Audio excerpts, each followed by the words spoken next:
IMConscious. Now what? What's going on? Yeah, what's going on? Yeah. Hold it. What you talking about, doctor?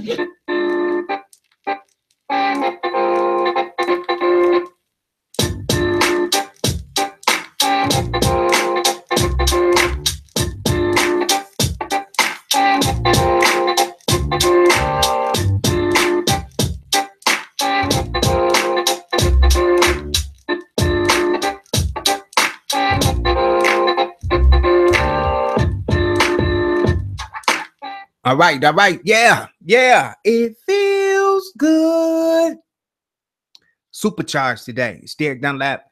Welcome, soul group, to I'm Conscious Now What? It's another episode, and today is Conscious Chatter, your topic. We're gonna open up the phone lines right away. I didn't give you guys, ladies and gentlemen, a chance for over the last couple of weeks to really get your input, your thoughts, your universe, your world. The phone line is 734-230-2744. Listen, we're going to have a 1 hour show today, and it's going to all be about you, our soul group. So the phone lines are open. It's Conscious Chatter, your topic, your universe. Let us know what's going on in your world. 734-230-2744. Welcome. I'm here early. Peace and love, bright-minded Jedi. What's going on? Bright-minded Jedi. I'm live in the chat right now. We got some people popping in. Welcome to I'm Conscious Now What? It's Conscious Chatter. If you have never called in before, today is the day. 734-230-2744. The phone number is in the topic. I kind of snuck in here today. Marcus Jackson. What's up, brother? It's been a while. I want to share while I'm waiting for the phone lines and people to jump into the live stream. Those of you who are going to join us live, and for those of you who will be watching this Conscious Chatter at a later date. Last night was different for me. I was down in my manhole, just writing some music. Music is my passion. I've been doing music all my life. I don't really do anything and publish it to the internet right now because I am kind of enjoying it like as a sacred thing. You know, I do the music just like I meditate. It's a way for me to get away, to get into my own mind, to get into my own emotional body and my mental body, and just express myself with sound. And so I was down there for like about 3 hours, and I just got this overwhelming feeling to go outside in my yard. It just hit me. I thought of it. It was very, I won't say intense, but it was, I know when I'm triggered to do something, I bite on it. Whether it was my thought or a manipulated thought, I'm still kind of juggling that right now. I'm not sure, I'm not sure. So I go outside, and it's a habitual habit ever since I was a young child. I always look up at the cosmos, at the stars. It's the first thing I do when I go out. Either I'm looking up at the sun or I'm looking up to see what I can see above or the illusion above. And out of nowhere, I saw two different kinds of light in the sky. A little low to be like a commercial airlines. It could have been a private airlines. I'm not sure on this, ladies and gentlemen. It's Conscious Chatter, so I'm just sharing this. But the lights were different. I know what airplane lights look like. Airplane lights, they fly and they kind of blink. You know what I mean? Sometimes they're red, sometimes they're white, but they just blink. And a lot of times they're high if they're commercial. And even if they're private jets, they fly at about, 15, 20,000 feet. But last night, this was different. This was maybe 9,000-10,000 feet. It was a little late at night. This is why I know a lot of times, especially with the special forces and all of the things that's going on, they come out at night. They say the freaks come out at night. So it was probably about, give or take, after midnight. And these lights were like purple, like, or violet. Is those close? Purple, violet? Yeah. They weren't red, they weren't white, and they weren't blinking. They were just illuminating. And there were two lights, and they were parallel, one to another. So if it was two aircrafts, they would have been flying, just from my perspective, too close together. They would have crashed. I actually thought they were going to crash, and even the movement of the lights were not like the quote unquote airplanes that we're used to seeing in the sky. Okay. Now, I'm not going to go as far as to say it was extraterrestrials, because I am fully aware, and it could have been. I'm not going to say that it wasn't either, but I'm aware of the technology that we have access to as mankind now. And I'm pushing forward, closer to saying that the United States was doing some kind of testing last night with a new kind of technology. I mean, this could have been anti-gravity, because this plane was not even moving at the speed like of a commercial or a private airline. It was moving like very almost standstill, and then it'll take off, and then it was weird. It was weird. And I was looking, I was fully lucid. I mean, I zeroed in on this, and I blinked my eyes a couple of times to see if I was bleeding through, if I was bleeding. Sometimes those of you, when your third eye is open, you can bleed through. And sometimes you see things out of your peripheral, interdimensional beings sometimes. No, I was seeing these crabs. I perceived to be seeing these crabs out of my regular eyes. I don't know what kind of technology this was. It was flying. It was two lights. They were parallel. They were violet, like a violet purplish color. And it was, here's another key. It was quiet. I didn't hear a jet engine.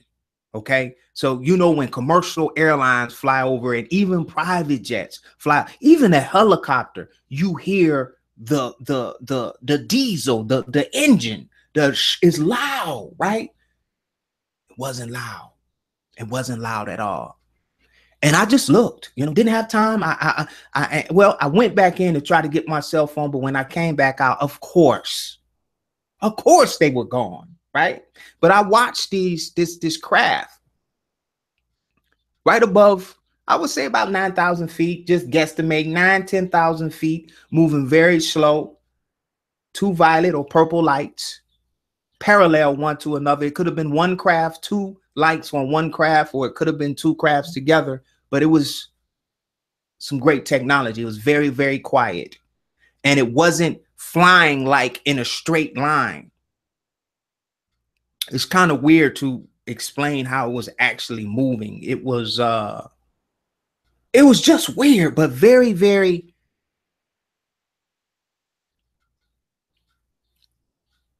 it was cool, to watch it, to see technology. I know I've always known it's been out there. This was my first time actually seeing one of these crafts. Could have been an anti-gravity craft. I'm pushing more toward military, practices, taking the craft out. You know what I'm saying? I'm pushing more. I'm not sure, but it could have been. It could have been some highly intelligent beings, but I'm pushing more toward the military was out late at night. They put one of the crafts out. It could have been patrolling the border. It could have been on standby. Who knows now? It's 2017. But I just wanted to share that. And I would, has anyone ever saw one of these crafts before? Anti-gravity crafts, technology that, is not common to the eye of man? Give me a call, 274-230-2744. I saw unidentified flying object last night. I don't know what it was. Maybe someone can add to this conversation. I'm gonna go back over to the chat while I am just hanging on. I'm live. I'm looking at the chat now. It's a little delay. Let's see what's going on.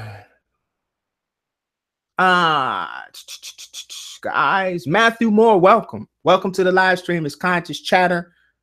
The phone lines are open. We're gonna go for about an hour today. Won't be a long show today, and I want to give it to those of you in our soul group who wants to call in and share what's going on in your universe, in your world. Has anyone else seen any identified flying objects?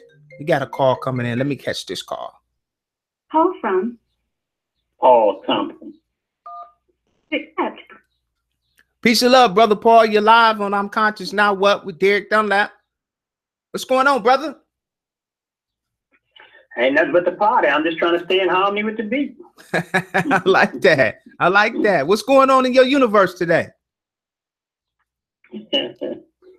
I'm actually dealing with the energy around tickets, tolls, and all that type of stuff, because I've been kind of letting this stuff pile up, trying to avoid it, but it seems like it's not going away, but there. So I've gotten into trying to really understand the intentions behind all this governmental interference with people driving.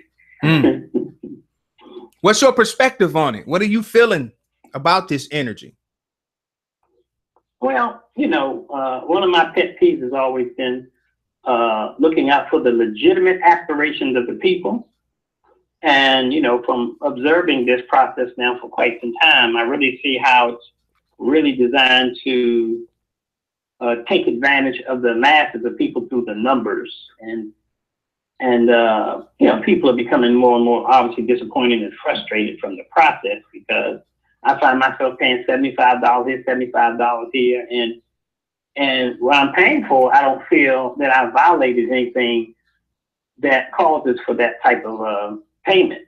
And so, of course, nobody seems to give me any answers that make any sense. It's just like, well, this is the way it works. And so I'm saying, well, eventually people will become very, very displeased, and, you know, will respond accordingly. Yeah, absolutely.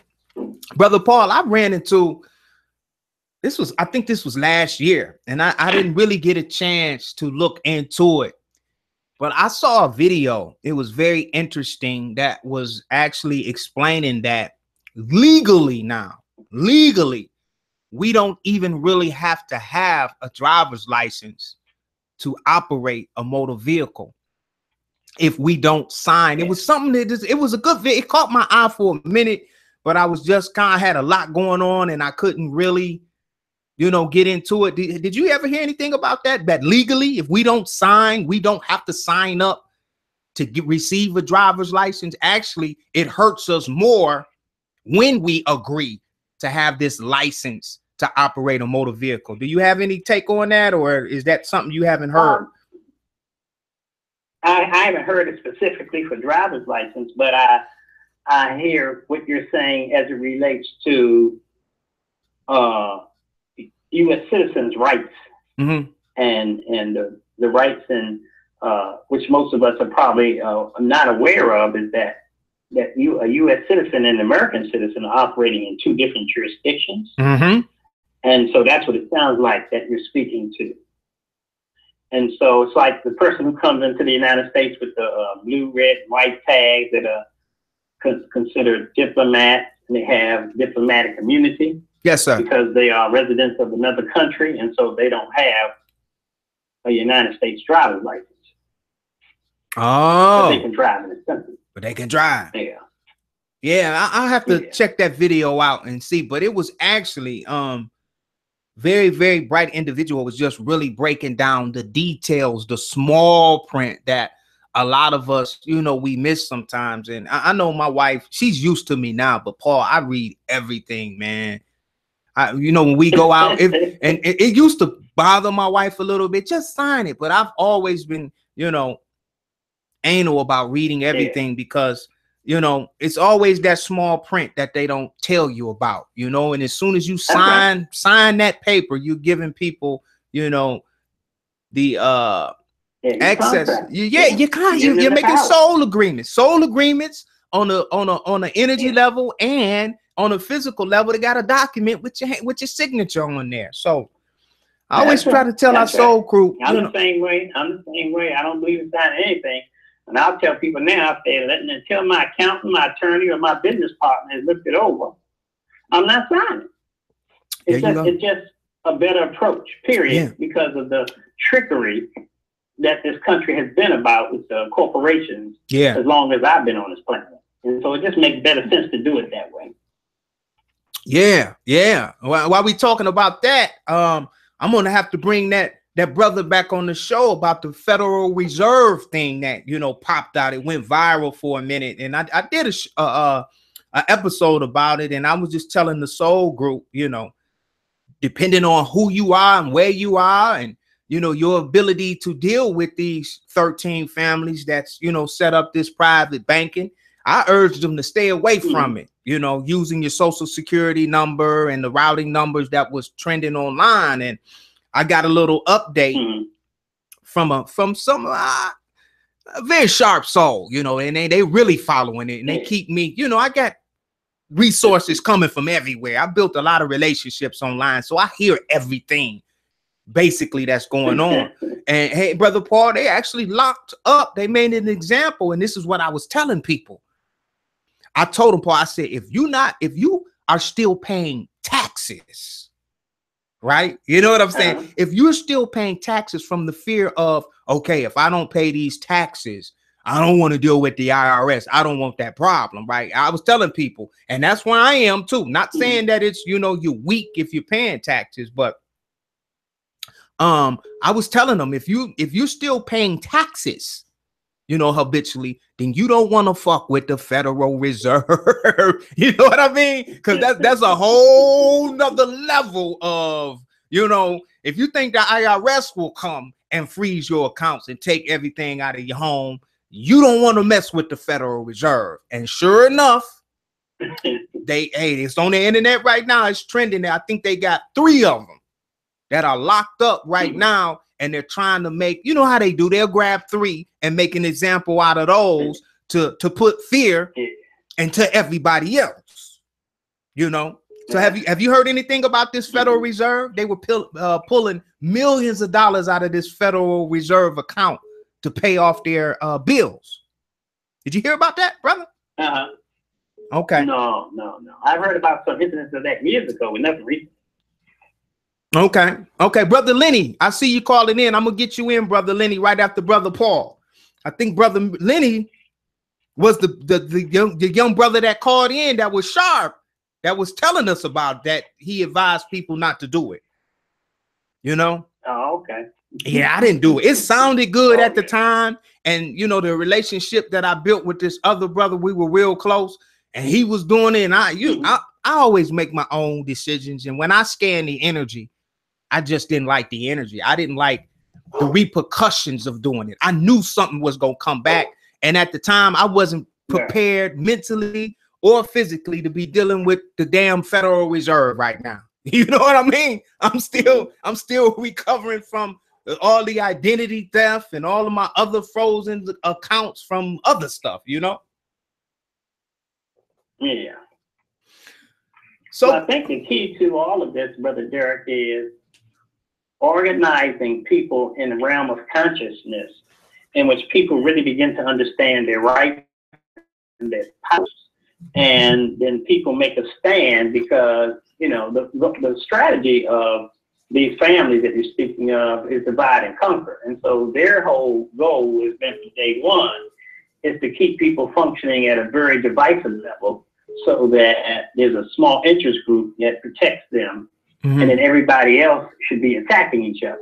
That's right. And so that type of strategy, you know, they've learned through military, and they continue to practice that. And so until people come together and stand up for their rights, and in fact, the movement has always, through history, has always started with the young generation, the high school and the college level.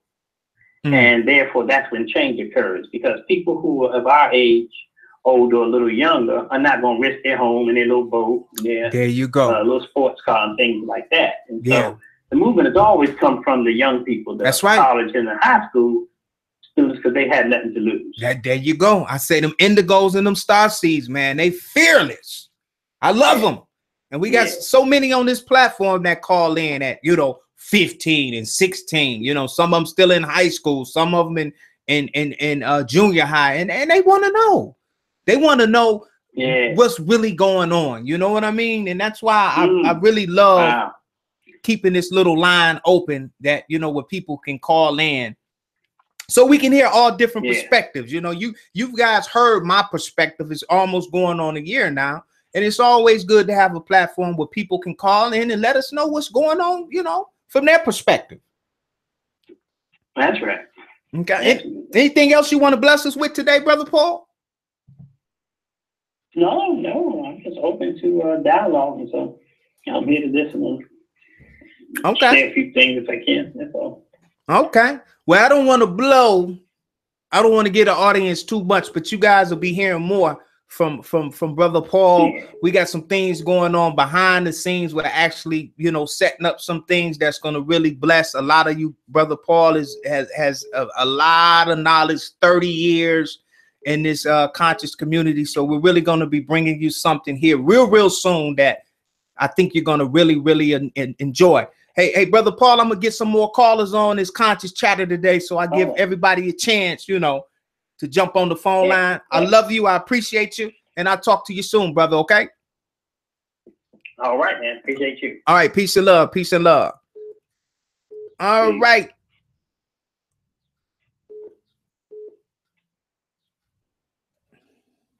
Call from Lenny Lewis. accept. Lenny Lewis. Peace and love, brother. Yes, sir. How are you? Oh man, on fire, man, full of light this morning. I'm charged up this morning. What's going on with you, Lenny? Everything's great, man. I was just saying, I'm listening to the broadcast. I'm saying, here we go again, because I really try my best to make it on the live broadcast. Sometimes I don't make it. And when I do make it, you're always talking about something that I'm all the way in. I'm all the way in. I heard you mention about the driver's license. Come on, man. Come on, bro. Help us out. Help us out, man. What tends to shut, what people don't realize is that everything is commerce. In this country, I call it a corporation, but everything is commerce, and everything is contracts. So when you apply for anything, first of all, you ask for permission, and second of all, when you're granted what you applied for, you've actually signed into a contract. So when you get your driver's license, it is the property of the Department of Motor Vehicles, right? But when you apply for that and sign that contract, you agree that you will abide by all the rules and regulations of the roads. And just like earlier, you talking to Paul, it's huge, man. When you really think about it, everything we do is commerce. Everything is contracts. That's down to your Social Security, birth certificate, your job, IRS, they're all contracts. And that's where people fail to realize, because, they have folks that say, well, we have a right to travel, which is absolutely correct. Have you signed a contract? And that's where people get stuck. Once you sign that contract, signed your name, you've agreed, right? It's like if I did a job for you, we signed a contract. The contract says I will provide such services. You agree to the rules of the contract.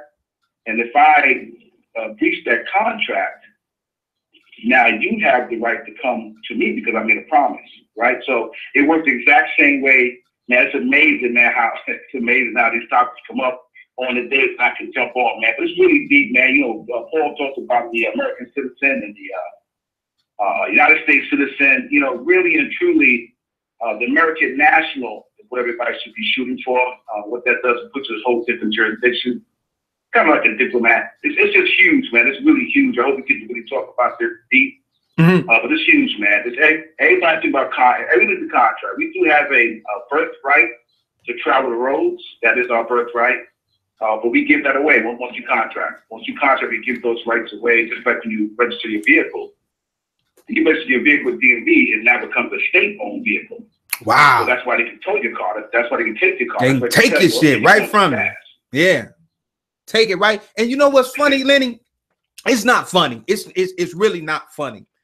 This is the system that we are born into, because I'm sure my dad and my mom don't understand the information that we're talking about right now, and their dad and their moms don't understand this information, and it just goes on and on and on and on and on, my friend, that everything is contractual. Hey, Lenny, can you catch us up, man, with this? You know, I had you on before and we talked briefly about the Social Security number being the actual account number and all of the routing numbers that was floating around on the internet. I got an update for some very reliable sources, man. And you know, we were pushing on our previous show when I had you call on, we were moving toward, you know, don't mess with it. It sounds good, you know, it's trending right now, but don't do it if you're not ready to deal with the repercussions. And my update for some really good, reliable sources. I mean, they didn't nabbed about 4 of them and they locked up, man, facing trials. Absolutely. Wow. Have you heard anything from your perspective? Oh yeah. One person in particular, Heather Anson, you can look her up. Her case is really, I guess, a good or trending, but hers like a really major case. And what they've been doing is they tapped into the direct, the tax direct account. And the thing is, remember, everything's a contract. Everything's a contract. So when you go to tap into those accounts, you have to have a certain status in order to do that. Yeah, that's why I told the last show, I told folks, don't go on YouTube and do these processes you see on YouTube. Don't do it. Don't do it. Half of those so-called gurus that do it, show it, you know, they're locked up. Yeah. You know, a lot of gurus that so-called gurus that I just follow, they're locked up right now. Yeah. You know, so it's very important. Now, there is a Federal Reserve account, that's absolutely correct. You know, there's a Federal Reserve bank that's not even on the radar. So there is an account. But the thing is, when you get into tapping into that account, you're on a whole different level. Yeah. That's a whole different. The discharge is one thing, but when you tap into it for purchases, that's a whole other level. And think about this for a minute. That means you can go out there and buy a battleship. Right. Yeah. So how would they make that accessible for us to go out there and buy the things that we could get to actually use against them? Right. So it just makes sense. So if anyone looks at it from that standpoint, it makes sense that it's not going to be reachable like that. It's not going to happen that way. You know, it really takes a lot, and you have to really understand that you will be under the radar. You will be pretty much controlled by them. You know, we do have, like you said earlier, those people that kind of get access, get excited, and it's just a setup. Like you said, they use those as examples. Oh yeah, all they need is, you know, kind of like the terrorists overseas when they, you know, grab a couple Americans and make an example out of them on the internet. You know what I mean? And it's unfortunate, but and that's what they doing. They got 4. And they say, okay, y'all want to tap into play with our money, okay? And so it don't look good, man. So what? Now it's like saying, okay, now you try it. Now I will say this: there are certain things that has happened. It was in the news, and we know the media. We know the purpose of them. But there are things that have happened that was in the news where behind the scenes everything was fine. But the news had to make the whole stage play out of it. So again, they don't want, I mean, think about it. They don't want everyone doing this. You know, even if you have access to it, it's your right. They don't want you doing it. Right. They don't want you doing it. You know, they know if the masses do it, it'll be a problem. Right. But I can rest assured that the masses won't be doing it because most people are scared. Most people don't believe it. Right. Like you said, our parents' generation, they think it's crazy. Yeah. You know, so the masses won't be tapping into it. But yeah, it's huge, man. It's huge. Okay, brother, anything else you want to bless us with today? It's always good to hear your voice. Yep, same here. Now, I do have a question for you. You know, it's now for the past, I guess, month or so. Mm-hmm. You know, every now and then you just kind of look at the clock and check the time. Mm-hmm. Man, I've been getting 11:11 all the time. It's just really, it's powerful, man. I'm just having to peek at the clock. No real reason to peek at it. You know, it's not like I have to, you know, check what time it is before I get somewhere. I just have to look up at the clock, whether it's on my phone or whether it's on the clock in the house. Like this morning, that's why I got a call this morning, 11:11. You have any insight on that? Oh, absolutely, man. I'm connecting to what you're saying right now. And 11:11, you know, the mainstream, you get mainstream perspective, but just on my journey, you are connecting, you are waking up. There's something inside of you that's triggering you. Just like I said today, and I'm getting more conscious to this inner voice. And it's not verbal, it's telepathy. Your telepathy is kicking in and you're seeing through. It's like a calling. It's like a new beginning for you. And everybody's journey is a little different because we're all ascending and experiencing things all at the same time. So I might be experiencing something right now that you're not experiencing, but it's an awakening. You're the pull and the what's the word I want to use? The gravity of the matrix that just keeps you locked in. You're seeing through it now. So you're becoming conscious of the numbers 111, new beginning. You're being contacted is what a lot of people say. You're being contacted by a higher version of yourself that's waking up. Okay, there's a lot of different perspectives on it. Some people call them angels. I mean, these numbers go on, you know, everybody has their point of view of what these numbers mean. But just in my case, when I start seeing 11s, I see 11, 11, 4, 4, 4, 3, 3, 3. And my wife would tell you, I have no sense of time really right now. I mean, I wake up, I do what I do. The only thing that keeps me really connected to time is doing these live streams at 1 p.m. on different times. Other than that, right, I'm just free will because I do everything from my home, you know, so there's nothing holds me to a certain time, really. You know what I mean? And so you're free. You're waking up. 111. You're seeing that for a reason. Some told you to look at the clock. When you looked at the clock, you saw 111. You're being contacted. Now it's up to you to pursue that inner voice, that telepathy that made you just rewind back to the actual moment where you were contacted to say, look at the clock. You see, in your meditations, the basic meditation is just sitting and focusing on your breathing. Okay. But once you get that and you can get into that altered state of awareness, now you can start exploring. Now you can start connecting with your higher self. You can start getting questions answered. You can start going into different dimensions and communicating with different things. You don't just have to sit there and focus on your breathing for, 2.5 hours. That's just the basics to get you into that altered state of consciousness where you can access the non-physical realms. But when you get good at that, now, hey, higher self, why am I seeing 111? And telepathy, it's mine. Once you get into mentalism, you don't have to talk anymore. Just think it. Why am I seeing 1111? And wait, be still. You might get symbols. You might get telepathy back at you. Be still and listen and learn how to feel you. It's all you, right? Your guides are a part of you. I know they seem like it's duality, another being, but these are all higher variations of yourself. This is what I'm picking up because I had that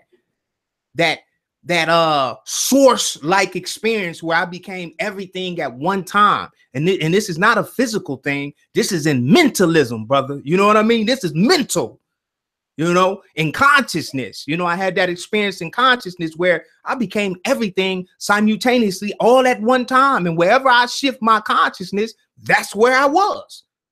And it was infinite, overwhelming. Just to have that experience for just a blink of an eye experience is life-changing. So the numbers mean this dimension that we are in, that they call 3 density of Earth, it's all numbers. It's all code. It's like a very, very advanced computer coding, virtual reality, holographic experience that we're experiencing here, beyond anything that we've studied, or, you know, the school that it's way beyond that, Lenny. But in consciousness, you can kind of get an understanding when you tap into the pineal gland and just ask for discernment. Ask for your guides, ask for your higher self to explain this to me. I do it all the time, and I don't feel no certain kind of way. You know, I don't claim to know shit. All of the information that I get from a higher very version of myself. I don't know shit. So I ask, hey, why am I doing this? Where am I at here? Why am I? And I get answers. Sometimes I have to wait 15, 20 minutes. Sometimes I don't get the answer for weeks or months. But it always comes through, Lenny, at the right time. You know, I can ask for clarity on something, and a month later, I'll get the answer, and then I'll just link the two together. You know what I mean? Because in these realities that we're dealing with, time is an illusion. You know, so you might ask a question, or you might meditate and have a dream, and that vision or that circumstance that you've, you know, experienced, you might not get clarity for a year sometimes in this dimension, you know. So just ask, man. Ask and you shall receive. Seek and you shall find. Knock, you know, and the door shall be open to you. That threshold. That little space between physical and non-physical. It's just a little space, man. It's just when you fall asleep every night, I tell people you hit the non-physical realms every single night. The difference is some people are conscious when this happens and some people aren't. That's all it is. If you could stay conscious during this transition, I can almost guarantee you'll have all of the answers and information that you could ever need. You know? If you could just learn how to focus and stay conscious. That's why focus is so important. The little tips and techniques that I use, they seem, but a lot of people laugh, that's so basic. But man, once you learn how to focus, right, and get that pineal gland open and learn how to focus your will and desire, I don't really think people understand what I mean when I say that. To actually take all of your will and desire and focus on one thing. One thought, man, that is so powerful. You see, because in this dimension, Lenny, most of us, man, we doing 5 or 10, maybe 20 things at one time.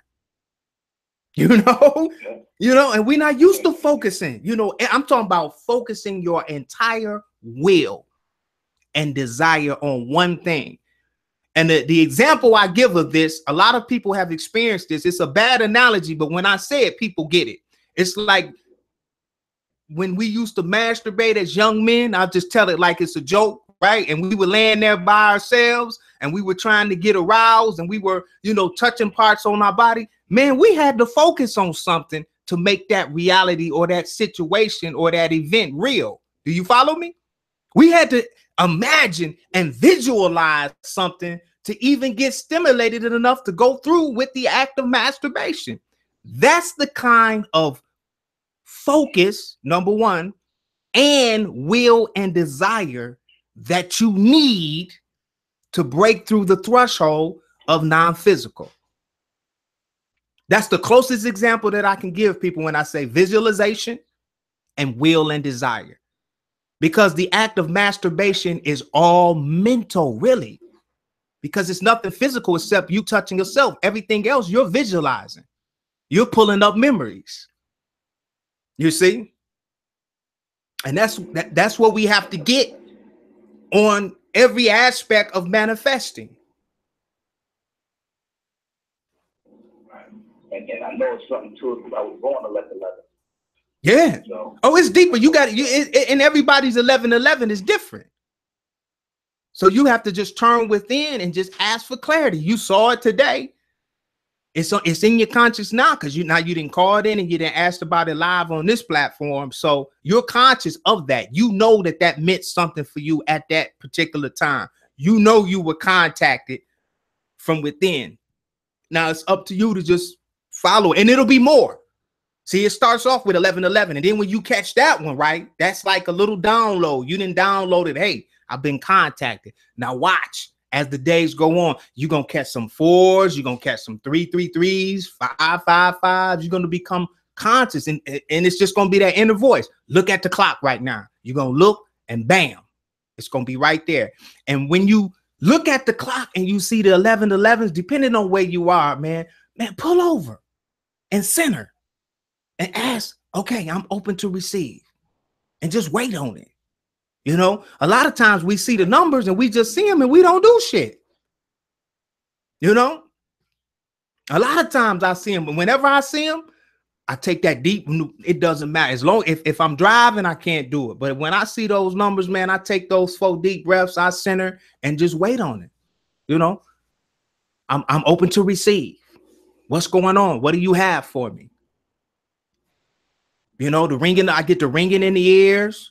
Last night, for the first time, I don't know if you caught the beginning of the show, man, I saw a craft in the air that I've never experienced before. I'm not gonna go as far as to say that it's aliens, but I don't know. I just never seen a craft like that before, hovering about 9,000 to 10,000 feet in the air. 2 violet lights that were parallel from one another, so it couldn't be 2 planes because the lights were too close. And I didn't hear no jet engines or anything. It was just up in the sky, kind of floating. Stayed up there probably about 10 minutes. I watched it. So shit is happening, bro. It's a lot going on. Cool. Yeah, I definitely appreciate that, man. And yeah, we'll talk, man. We can kind of set something up and you know, wake up our people on different levels as well. For sure. And I still got you, bro. I ain't forgot about you. I got your number locked in. Okay, bro. Okay, peace and love, man. Peace and love.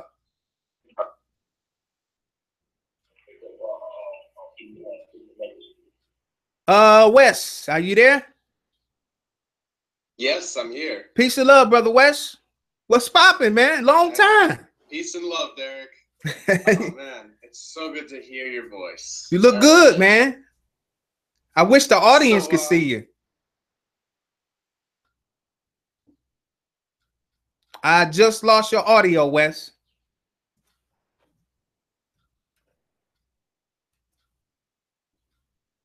Hey, Wes, we lost your audio. And Wes can't hear me right now. Wes, call me back. We lost your audio, my friend.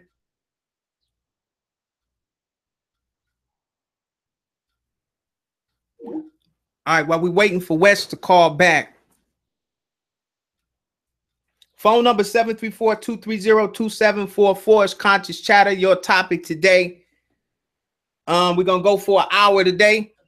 So I want to kind of keep the time down a little bit. I could talk to each and every one of you individuals for 30 minutes, but we just don't have the time. Wes, can you hear me now? Oh, there you are again. Now you got audio. I disconnected for some reason. No, you didn't have any audio. I couldn't hear you, so I hung up so you could call back. Go ahead. You're live now. We can hear you. What's going on? Oh, okay. So, anyways, what I was saying is, I love how you say that everything is self, right? I really resonate with that. Mm-hmm. Because in my own experience, whenever there's been an issue or a problem, it's usually just a reflection of my inner self. So, I just look within and I'm like, what's this situation trying to tell me? And now I do that for everything. Mm. And the fact that we're seeing so much chaos and decay and, all the turmoil in the world, right? What comes after death? It's birth again. So I see this as really auspicious. Mm. I've got a cold right now. I don't know whether it's because of the energies coming in that I'm you know, there's changes in my body that need to happen in order for the ascension to take place. But I see this as just another phase, and yeah, it's leading up to something really amazing that's going to happen soon. So I'm excited. Like, bring it on. You got great energy, man. You look good too, man. You got the little Hollywood haircut going on. Oh man, I just woke up like this. Oh, that's the hey man. That's how they wearing their hair now. It looks good. Mm. So what else is going on So, in yeah. your neck of the woods? Well, I mean, not really much. I've really been just staying inside a lot, just doing lots of meditating, going within, you know, because I mean, I can wait, you know, for whatever's supposed to happen during the ascension, like whatever it is, a big flash of light or whatever. And, you know, I'm still working on opening the third eye more. Actually, I'm actually positive it's definitely open now. Okay. You know, I just got to improve the clarity of it. Yeah. Yeah.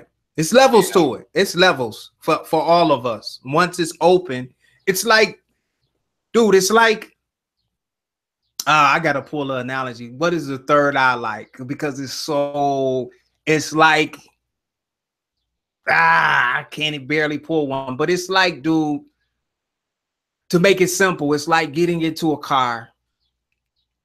It's like okay, here we go. It's like a baby.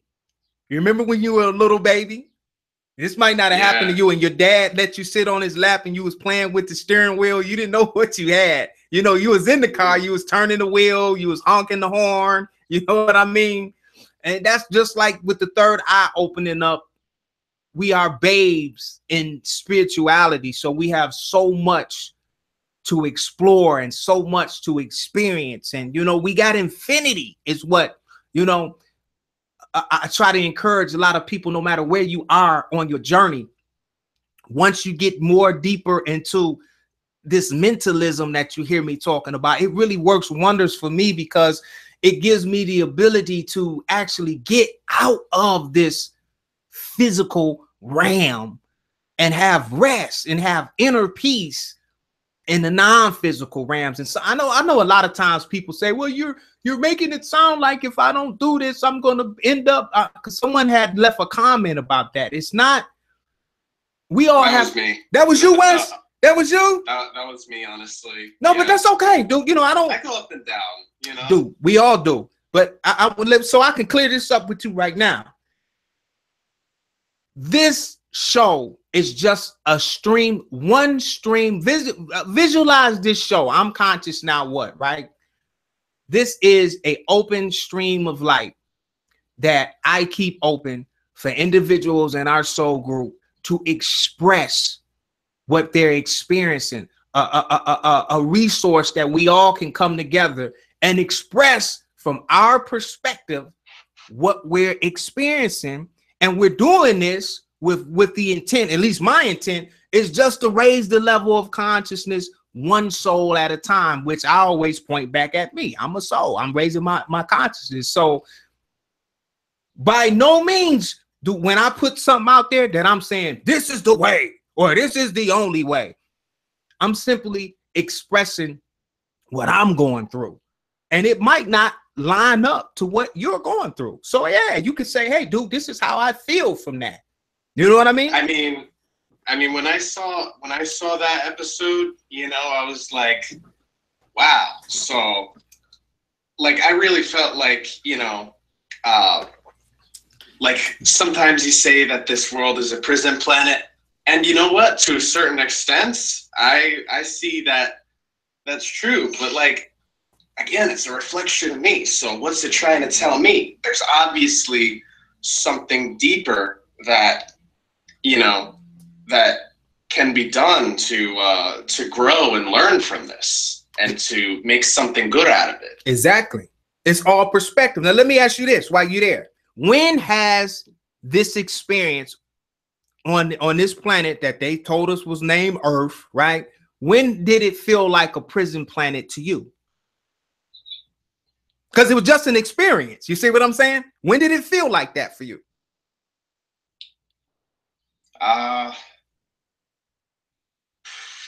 Probably through most of school.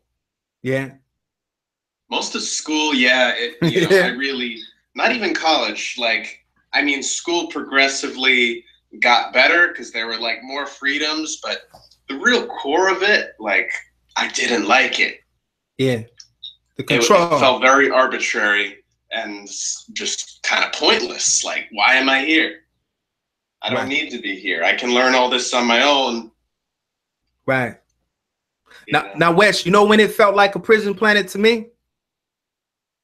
When? And everybody's gonna really, this is when it felt like when I woke up to who and what I really am. When I became conscious, I realized that I was being manipulated and controlled. I know exactly, dude, when I just start exploring and moving up and down the frequency of consciousness or the life. The life expresses itself in, man, endless forms, endless frequencies. You can't measure the life. The life is expressing itself from a freaking mosquito, from a freaking fly, from a plant, a leaf. You know, when you grow in consciousness, you can see the life all around you. You know what I mean? And I just realized that I was being, and when I say it felt like a prison, not like a physical prison, but yeah, kind of sort of in consciousness, it just felt like I was being controlled and manipulated and told what to do and told who I was and how I should look and what I can say and what I can do. I just felt like my free will was being violated in a very, very manipulating way. You know what I mean? Because a lot of it I gave access for these individuals and these organizations or whatever you want to call it to do. But I started seeing through the bull crap in the matrix. I started seeing the control, you know, just the system that we all went through. We all went through or are going through. And I'll say this, all a vicious, treacherous, mind manipulating system, you know. And when you graduate from these systems, whether it's school or college or a sales school or business school, in a program to whereas you only see the life from one perspective in many cases, and that's survival. Me, my family, what I need, what I want. I gotta get this. I gotta do this. It's like a survival, never ending, no rest, no inner peace like system. And I'm just comparing it to where I am now. But what I'm finding out, Wes, is that we got to make a choice. You know, this journey is choices. So and we all gonna get here. Either you're gonna choose inner peace and you'll find it. We all find it. We all get to that crossroad where we can choose inner peace, meaning we're balanced. We lack nothing. Our love is coming from inside. No, we don't have a $40 million house. No, we don't have a Bentley, but we have inner peace. We're connected. Or we can have the things, we can choose to go the route where we can have all of these material things that in the illusion of the life make up the life. You know, the fancy cars, you know, it's being pitched to us. If you can have this if you do this. You know what I mean? If you just go to work and bust your ass, and you know, we all heard that. And it's possible. Some people make that choice. And I'm not shitting on the people that make that choice. I made that choice several times. But I've always been a person, like I shared, I think Sunday, I always had to learn shit the hard way. You know, I've made that choice 4 or 5 times to have that life, that I was sold that life, you know, the house on the water, the $1 million mansion, the fancy cars, the beautiful women, which is all cool, you know, But the choice that I'm making now is, now that I found this connection, now that I found this inner peace, to whereas I can be happy with $10 or $10,000 or $100,000 or a penny, I can maintain that same happiness and not sway one way or the other. You know what I mean? And the trials and tribulations, me and my wife was talking about this yesterday.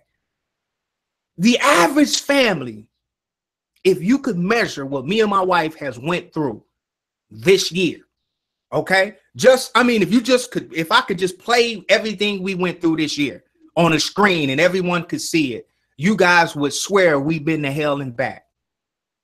You know what I mean? But it, like for me and her, we just like, oh, everything is cool.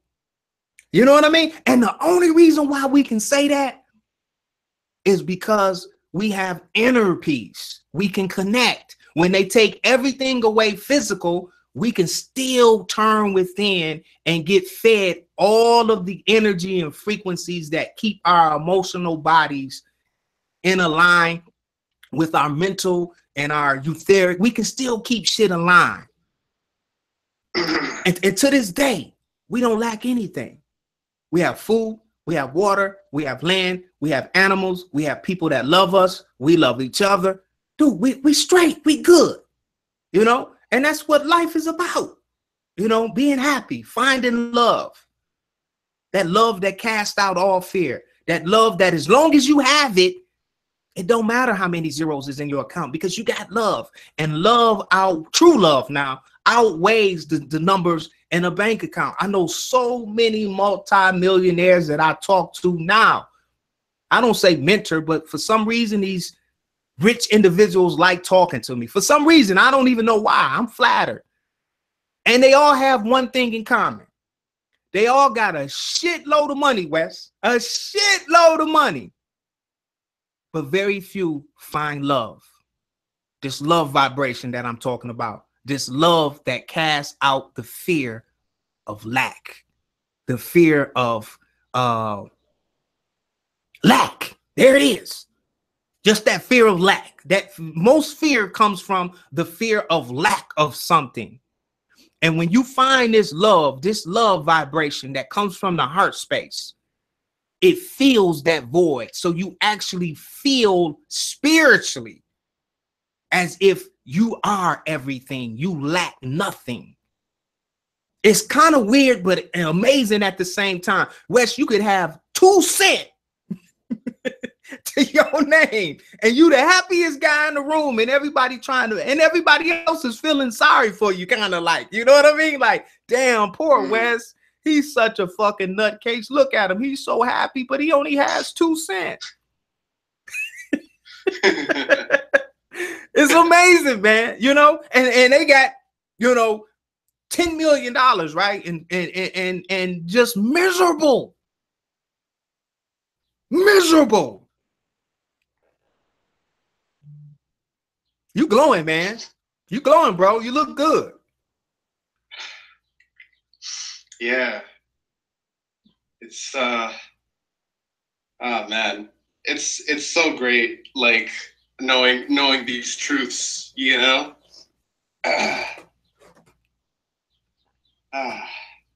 But yeah, you know. I wish the audience could see Wes' face right now. He's just smiling, y'all. I got him on Skype so I can see him. He's just smiling. He's just like, he's just in, you know, it's just, I know what you're feeling though. I can feel it. Yep, I've got nothing to say. I just feel blissful right now. Yeah, man, you glowing too. It's a beautiful thing. I'm just letting you stay on so hopefully people can feel your energy. And he's supposed to be sick right now. And he's still blissing, right? He's supposed to feel like shit right now, but he's still blissing. He's glowing. You got this glow, you know, all around you. I recognize, you know, like sometimes, you know, my immune system it's always been really strong. So the fact that, you know, I'm getting like classic cold symptoms, like I can only interpret this as being something like, okay, shit's going down now energetically, you know? So yeah, I'm really excited. I feel like I'm gonna we're all gonna start seeing some amazing things happen in the world.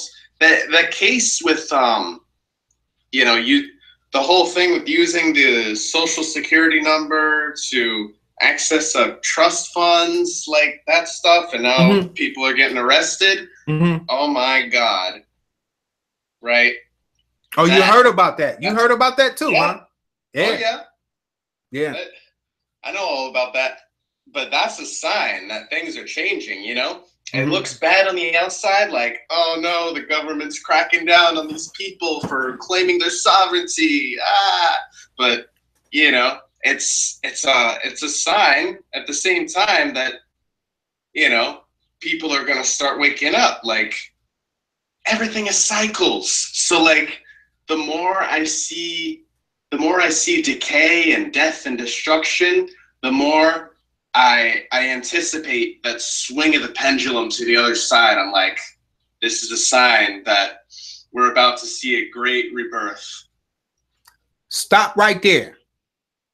Now, you just, and when you said the swing of the pendulum, it triggered something that I was talking about last week, because I can see that in the non-physical realms, that sway of energy, right? And what that actually, that swing of that pendulum. How can I explain this, Wes? Because you know what I'm talking about, because you just said it. Oh, you know what? That's a classic dualism kind of thing. Yeah. Well, you can actually get out of way. You can get out of the way of these different energy fields that come in if you learn how to change your energy to an energy space in consciousness where this energy does not reside in. I don't know if that made sense, but once you start understanding and gravitating towards you being energy and not locking yourself in an energy field of this physical, because this quote unquote planet that we're on, okay, if you want to believe it's a planet, I'll just say this space that we reside in right now has been erased probably innumerable times.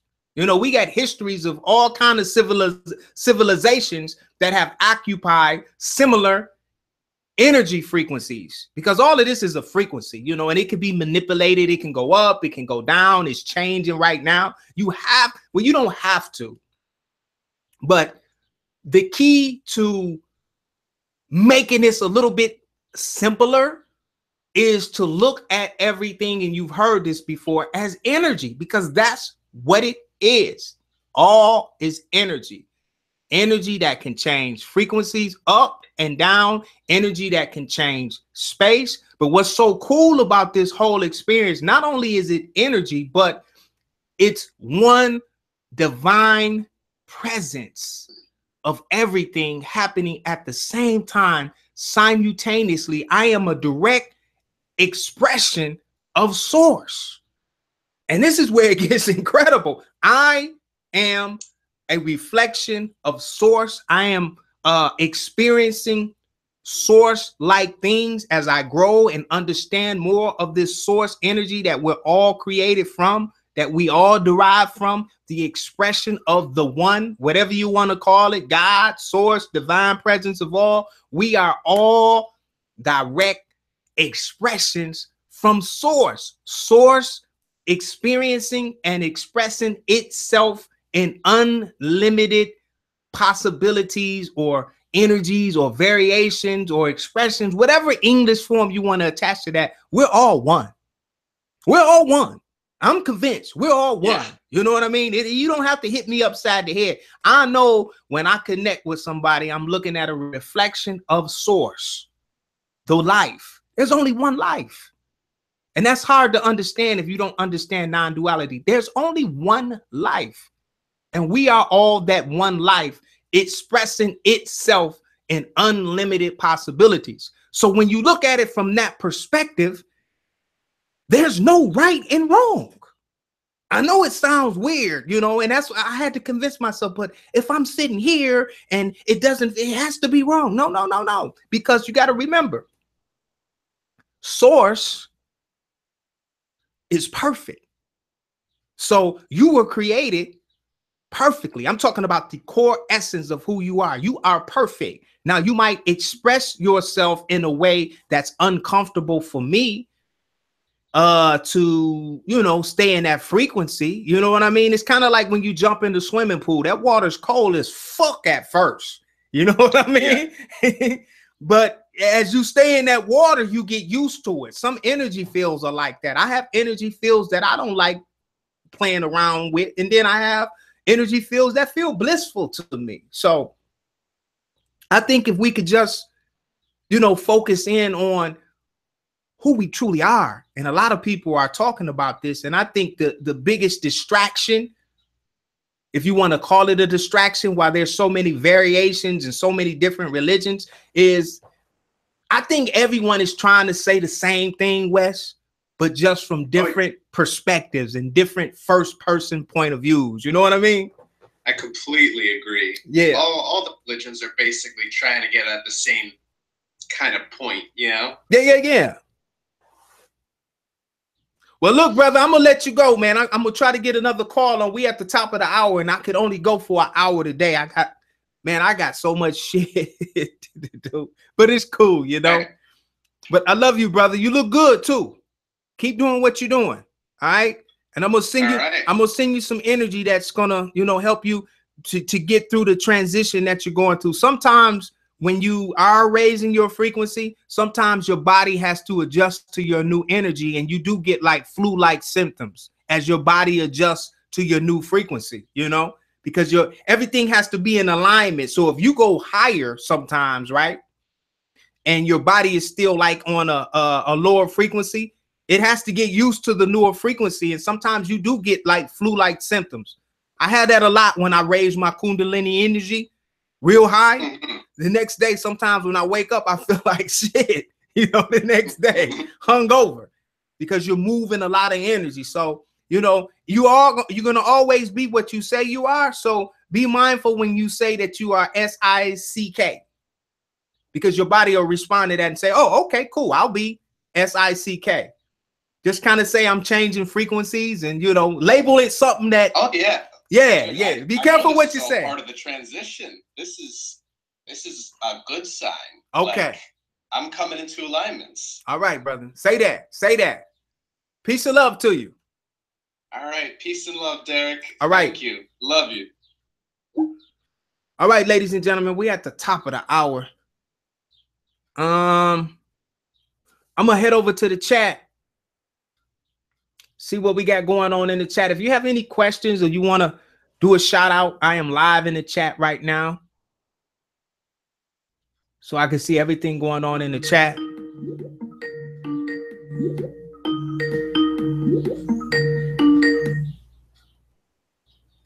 Peace and love, Zinga.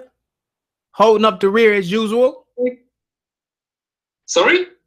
Peace and love to you, brother. You're live on IMConscious. Now what? You're holding up the rear. Last caller. Hi. Do you do that on purpose, then, or that's just how it happens all the time? I was just waiting for the call to end. You had such a great conversation. Oh, okay, cool. What's going on, brother? Catch us up. What's going on in your universe?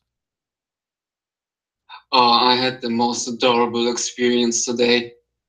As I was going for a walk with my sister, we met a small kitten, and it chased us the whole way.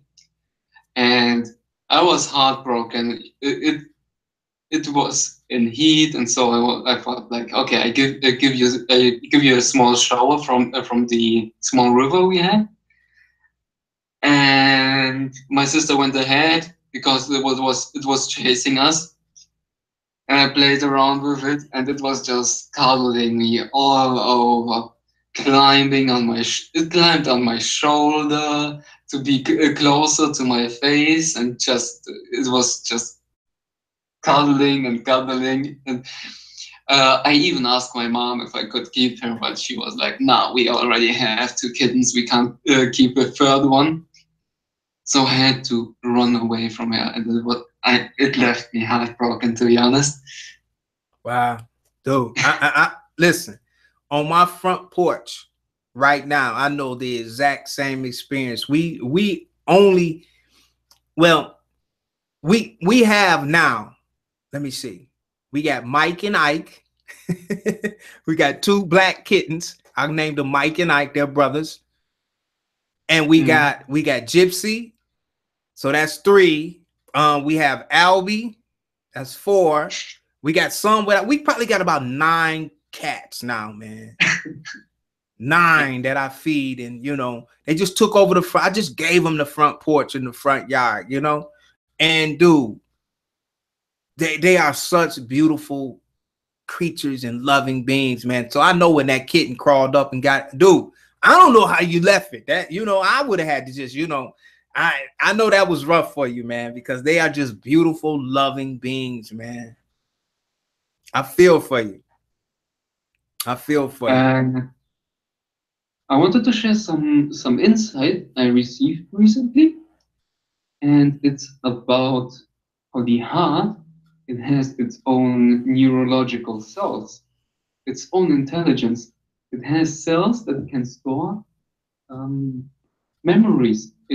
It processes information too. It actually sends more commands to the brain than the brain sends to the heart. And I learned that if you establish a heart-brain connection, hey, you kind of muffly. There you go. Better. You got muffly on. You become a way more. You become some kind of superhuman. Let's say it like that. Because let's say let's compare it like this: 2 brains are stronger than 1, and actually, the heart creates the strongest energetic field around you, not your brain. Your brain has an energetic field around it too, but your heart has. And I learned a technique from the show. I watched the show that was sharing this knowledge on Gaia. Was called Missing Links. Great show. Whoever has a subscription on Gaia should watch it. I recommend it highly. And a simple technique, that's what makes it so powerful. Touch your heart space. It can be like in your hands together, like in a praying position, or you just lay your hand where your heart is to create that you shift your consciousness to your heart, because where you touch it, you automatically shift your conscious attention to the space. And then breathe deeply, long breaths. This way, you send a message to your body that it's safe, and that way you release your stress. You are under stressed out. It automatically calms you down. And when you feel the emotions, the keywords for the emotions are like compassion or thankfulness, love, those high vibrating emotions. Those are the emotions which trigger the neurological cells to connect the heart and the brain together. And the connections, they are growing physically. There are pictures of neurological cells that are extending their connections, and those connections need time to grow, around 72 hours. So about 3 days. And the more often you do this, like putting your hands where your heart is, breathe deeply, slowly, relax to release tension, and feel to your best possibility, to your best power, those emotions of compassion, thankfulness, whatever comes up, feel them as deeply as you can. And when I did this the first time, I had an emotion of, I think, compassion feels like for me like a hug. It always pops up a picture of me hugging. And when this happened, I teared up immediately. It was like I was hugging, and a sense of relief came, as if like you hugged your best friend that you haven't seen for a long while. When you reunite, the tears start just to flow because you are so relieved to see this person again. That was a moment like this. It was short because I was thrown out of it, but it was powerful enough to ground us. And I'm sure this is some kind of meditation too. And that's pretty good. I it's just tried that. I can't rephrase it otherwise. That feels pretty good. I just tried it, and what it actually does is it makes it, with your hands being placed right over your heart, it physically makes it a lot easier to get into that heart space area, like that, your hands being there. I found it a lot easier to get there. And just for me, that quick, while you were talking, I was doing that. I just felt like a warmth in my heart. I felt that heart space love. And I was able to just, you know, alleviate some things that popped up right now while you were talking. So that is incredible information, as usual, from Zen.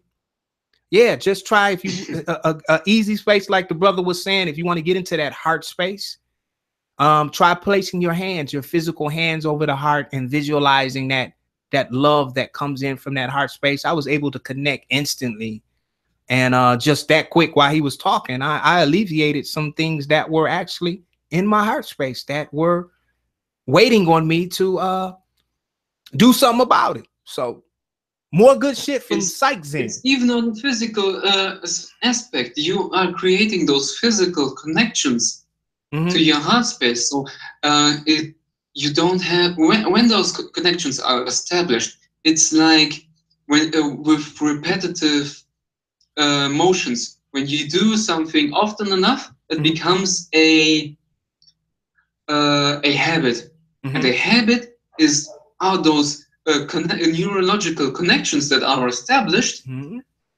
and that's why you don't have to think about it anymore. The connections are there, and it happens way faster, way more easily, and without really having to try anymore. So it's the same thing. The more often you do this, the stronger becomes the connection, and the easier it is, and the more potential it has. Let's say it like that, like this.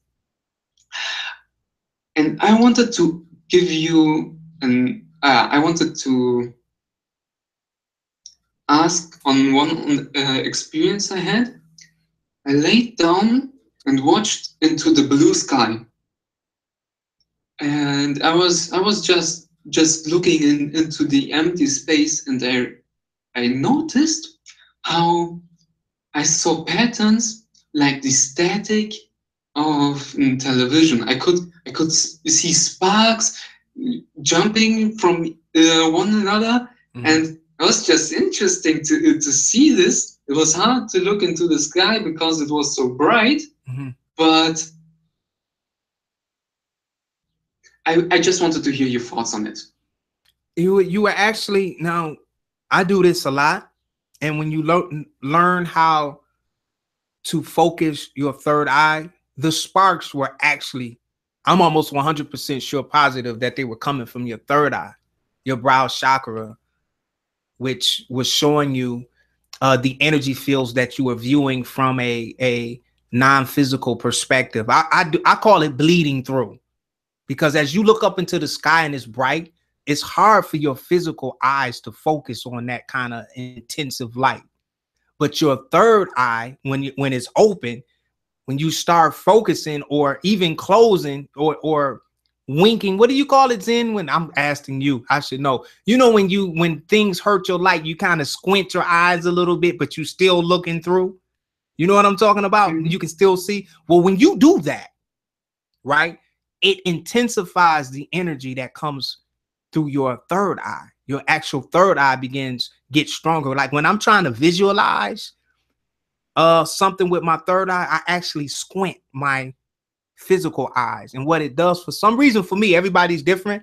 It enhances my third eye visuals or clarity. So as you were looking up into the sky, especially if it was real bright, as soon as you like squinted your physical eyes, your third eye became stronger. So you were visualizing or seeing energy fields, energy connecting, you know, energy, you know, I can't even imagine what you saw, but I know what you were seeing was real. You were seeing energy patterns. You could have even been looking at what I like to call the non-physical grid or the non-physical makeup of this space that we call Earth. A lot of times when I bleed through, I can see like the energy, the outline of the reality that we're, the simulated reality, or I don't know, I'm not real good with the big words, but I bleed through. I can see the non-physical version of the physical version that I reside in. Does that kind of make sense? I can see that a lot, man. Yeah. Yeah, I see that It's shit a just lot. funny how you play with the words. Yeah, I try, man, because you know I'm not like the psych, and that's why I like having you on as Psych Zen. Even though you speak a lot of different languages, you say shit so fluently with, you know, the education that you've inherited into this incarnation. And this incarnation, I only have a GED, so sometimes it's hard for. Now I can tell you the, you know, I can communicate in a way that I can talk to lower vibrating frequencies, and I can talk to high vibrating frequencies. But sometimes things that I experience in the non-physical realms, I don't have the education to explain them. I don't have the words to say it. So I have to try to find one. In my case, I was so often misunderstood, and I just developed the skill of translating between those different levels, I'd say, to find the words that clarify it more easily, find words that are just simpler to understand. Yeah.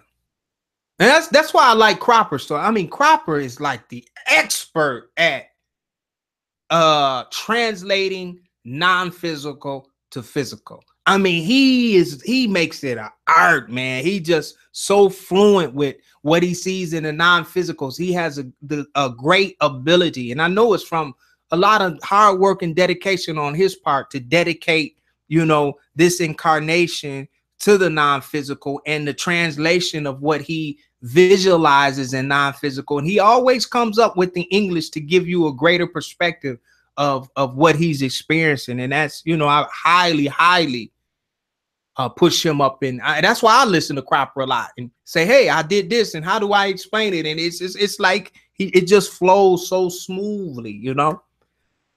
So, you know, it's exactly as you said for me. It became a form of art, and it's became also really fun to think of how to express myself more clearly, more understood, to create the perfect phrase that conveys the information just, yes, I did it on point, you know? Yeah, and it's good. And hey, that's why I have you guys, and that's why I keep this line open so you ladies and gentlemen can call in and people can hear things, okay, from a different perspective. Hey, Zen, I gotta let you go.